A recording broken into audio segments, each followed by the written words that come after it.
सुब्रत पाठक का बड़ा बयान, नेपाल जैसी क्रांति जब देश में आएगी तो राहुल गांधी का घर फूंक दिया जाएगा, अखिलेश यादव का घर फूंक दिया जाएगा। ये लोग देश में आग लगाना चाहते हैं।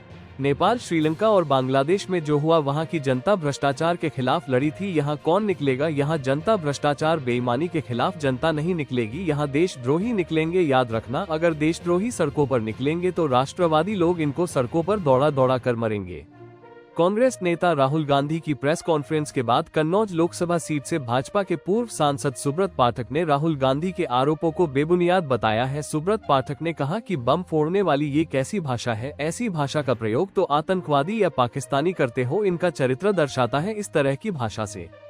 कुल मिलाकर राहुल गांधी के सब आरोप मिथ्या हो। ये सब किसी न किसी द्वेष भावना के तहत लगाए जा रहे हैं। उनकी नजरों में देश में एक परिवार प्रधानमंत्री बनने का हकदार है, वह भी गांधी परिवार। सरदार वल्लभ भाई पटेल के साथ धोखा किया, सब चाहते थे वह प्रधानमंत्री बने। उनकी जगह पर नेहरू जी को प्रधानमंत्री बना दिया। उसके बाद लगातार गांधी, जिस तरह से सोनिया गांधी ने प्रधानमंत्री को कठपुतली की तरह चलाया, वो दर्शाता है मानसिकता क्या है। गरीब परिवार बेटा देश का प्रधानमंत्री बना और देश तरक्की कर रहा है, ये इनसे बर्दाश्त नहीं हो रहा, यही घृणा है इनकी। नेपाल में जो हुआ वो 2014 में हो चुका है। फर्क इतना है, वहां पर सड़कों पर हुआ था, यहाँ ईवीएम से हुआ। यहाँ की भी जनता ने आंदोलन किया, इन बेईमान भ्रष्टाचारियों के खिलाफ हुआ। नेपाल में आंदोलन परिवारवाद के खिलाफ, वंशवाद के खिलाफ हुआ, भ्रष्टाचार के खिलाफ हुआ। देश में भी भ्रष्टाचार के खिलाफ आंदोलन हुआ था। उसी समय अन्ना हजारे भी धरने पर बैठे थे। देश की जनता ने इनको गद्दी से उतार दिया था। इस देश में कोई भी विपक्ष का ऐसा नेता नहीं है जिस पर भ्रष्टाचार का मुकदमा न हो। पहले राहुल गांधी ने एक बम फोड़ने की बात की, वो बम फूट गया। इसके बाद उन्होंने कहा था अगला बम एक हाइड्रोजन बम। आज वो बम उन्होंने फोड़ के दिया, तो कैसा रहा आज? देखो, ये बम फोड़ना, ये विस्फोट करना, ये किस प्रकार की भाषा है? तो आतंकवादियों की भाषा है। बम फोड़ना ये पाकिस्तानियों की भाषा है। कुल मिलाकर ये इनका चरित्र इससे दर्शाता है, इस प्रकार की भाषा से। कुल मिलाकर राहुल गांधी आज तक एक भी आरोप तथ्यात्मक नहीं लगा पाए हैं, और जो भी उनके आरोप हैं वो पूरी तरीके से, उनके सारे आरोप मिथ्या हैं। और सब दिखाता है कि ये आरोप किसी न किसी द्वेष बस लगाए जा रहे हैं प्रधानमंत्री। और प्रधानमंत्री द्वेष किस बात का है? उनकी नजरों में तो केवल एक ही परिवार देश में जो प्रधानमंत्री बनने का हकदार है, वो गांधी परिवार, नेहरू परिवार। जिस प्रकार से सरदार वल्लभ भाई पटेल के साथ में, उनके साथ में जिस प्रकार से धोखा करते हुए, और देश की जनता चाहती थी, कांग्रेस के लीडर चाहते थे कि सरदार वल्लभ भाई पटेल देश के प्रधानमंत्री बने, लेकिन सरदार वल्लभ भाई पटेल को देश का प्रधानमंत्री नहीं बनने दिया। उसके बाद नेहरू जी को बना दिया।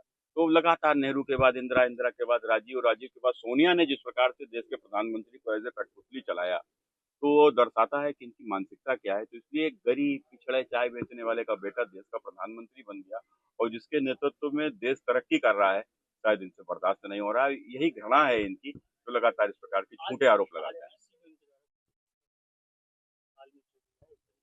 हाँ, जो नेपाल में जो हुआ वो 2014 में हिंदुस्तान में हो चुका है। फर्क इतना है कि वहाँ सड़कों के ऊपर हुआ, यहाँ पर ईवीएम के माध्यम से हुआ, यहाँ के ऊपर इलेक्शन के माध्यम से हुआ। यहाँ की जनता ने भी आंदोलन किया, इन भ्रष्टाचारियों, बेईमानों के खिलाफ आंदोलन किया।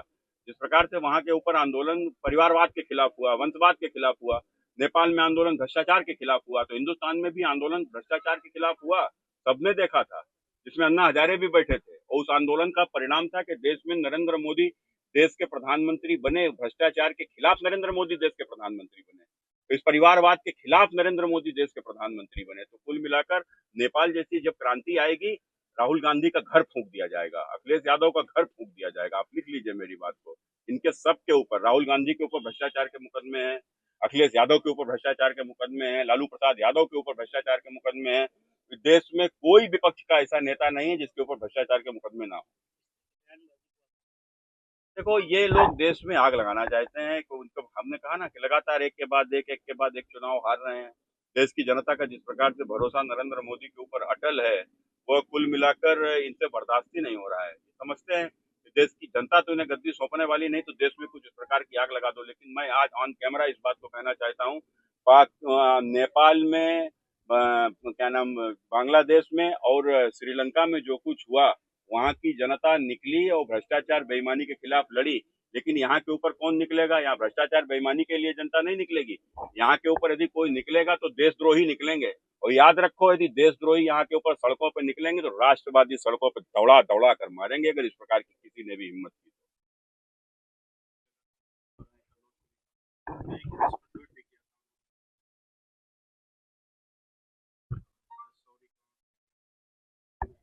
अखिलेश जी सिर्फ एक अपनी उपलब्धि के ऊपर बहुत इतराते हैं।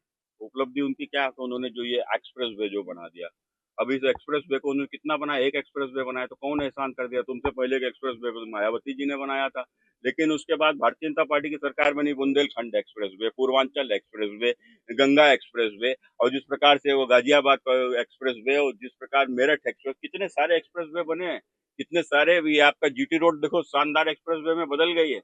और उसके बाद एक के बाद एक एक्सप्रेस वे हम बना रहे हैं उससे। और ये जो सामने आया है, निश्चित रूप से ये भी एक बहुत बड़ा कन्नौज को विकास का एक सिद्ध होगा। और निश्चित रूप से मुझे लगता है कि अखिलेश जी की यह जलन है कि अपना तो कुछ किए नहीं, आप मुख्यमंत्री रहे, आप कन्नौज के सांसद रहे, कोई एक काम बता दो जो कन्नौज में उन्होंने जिसका उद्घाटन किया हो, एक काम कोई बता दो, विकास किया विकास किया, कोई एक काम बताओ ना जो जिसका उद्घाटन किया, आज तक नहीं किया। इतने दिन सांसद बन के हो गए, क्या कहे कन्नौज के लिए कोई योजना लाए? देश की तीसरी सबसे बड़ी पार्टी आज कन्नौज के लिए कोई एक योजना ला पाए क्या? कन्नौज की कोई एक आवाज संसद के भीतर उठाई क्या? लेकिन नहीं। तो कुल मिलाकर ये केवल ये झूठ बोलने वाले लोग हैं, और एक के बाद एक झूठ इनके सामने आते हैं और खुल भी जाते हैं।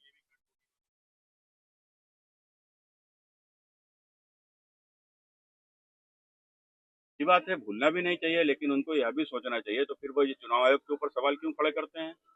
चुनाव आयोग के ऊपर क्यों सवाल खड़े कर रहे हैं? चुनाव आयोग के ऊपर सवाल इसलिए खड़े कर रहे हैं कि सरकार वो नरेंद्र मोदी से जोड़ते हैं उसको। तो चुनाव आयोग जो कर रहा है वो नरेंद्र मोदी कर रहे हैं, और उसके बाद जो वहां के ऊपर किया वो किसी अधिकारी ने किया। अरे भैया, टोटी वहां से ऊपर गई होगी, सबने देखा था किस प्रकार से वहां के ऊपर टोटियां गायब थी, मकान टूटा हुआ पड़ा था, क्या नाम उसका, स्विमिंग पूल टूटा हुआ पड़ा था, सबने देखा था। उसके बाद अगर कोई आरोप आपको लगाना है तो अधिकारी वो किसके अंडर में है? वो अधिकारी तो मुख्यमंत्री से योगी आदित्यनाथ के अंडर में है। और दूसरा जो कौशिक जिसको बता रहे थे कि वो जिसका डब्बा है का नाम डस्टबिन के जैसा वो है, तो छोटे कद वाला व्यक्ति डस्टबिन के जैसा होता है। तो इनको शायद मालूम नहीं कि देश के दूसरे प्रधानमंत्री लाल बहादुर शास्त्री का कद बहुत छोटा था, इनके पिताजी का भी कद छोटा था, लेकिन छोटे कद वाले का व्यक्तित्व बड़ा होता है। अखिलेश जी शायद ये जानते नहीं है। और रही बात, वो कौशिक कौन है? वो कौशिक भारतीय जनता पार्टी का एक कार्यकर्ता है, और वो कार्यकर्ता के नाते ओएसडी बना था। और जब ओएसडी बना था, किसने बनाया था? वो समय राष्ट्रीय अध्यक्ष थे अमित शाह, उसको ओएसडी बनाया था उत्तर प्रदेश के मुख्यमंत्री योगी आदित्यनाथ जी ने। तो उसका क्या दोष है? जो दोष है योगी आदित्यनाथ जी का है, जो दोष है वो अमित शाह जी का है। आप उनसे लो ना बदला, आप उनके लिए तो कह नहीं पाओगे, कमजोर को दबाओगे। कमजोर को दबाना इनकी आदत है, आपने देखा होगा। मुख्यमंत्री थे तो हमको जेल भिजवा दिया फर्जी मुकदमों में। अरे भैया, ठीक है, तुम्हारा जब समय आए तो मरवा देना, हत्या करवा देना, इससे ज्यादा कुछ करवा पाओगे क्या?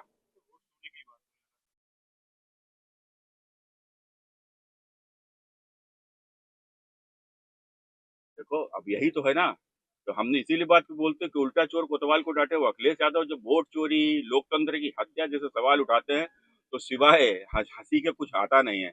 आपने देखा होगा कि यहाँ के ऊपर किस प्रकार से जो कुछ हुआ, चाहे डिम्पल जी को निर्विरोध निर्वाचन हो इनके मुख्यमंत्री रहते हुए, या उससे पहले जब सांसद थे, तो जिस प्रकार से ब्लॉक प्रमुखी के चुनाव गोली चलवा कर, चाहे वह विधुना का चुनाव हो और जिसमें हत्या हुई, वो पूरा चुनाव लूट लिया, चाहे वह उमरदा का चुनाव हो, यहाँ के ऊपर गोली चलवा के पूरे चुनाव को लूट लिया।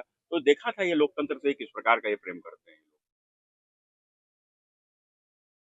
राजनीति हो या क्रिकेट, देश विदेश की ब्रेकिंग हो या आपके मोहल्ले की बड़ी खबर, सब मिलेगा एक ही ऐप में, सबसे तेज और भरोसेमंद। अभी डाउनलोड करें दैनिक भास्कर डिजिटल।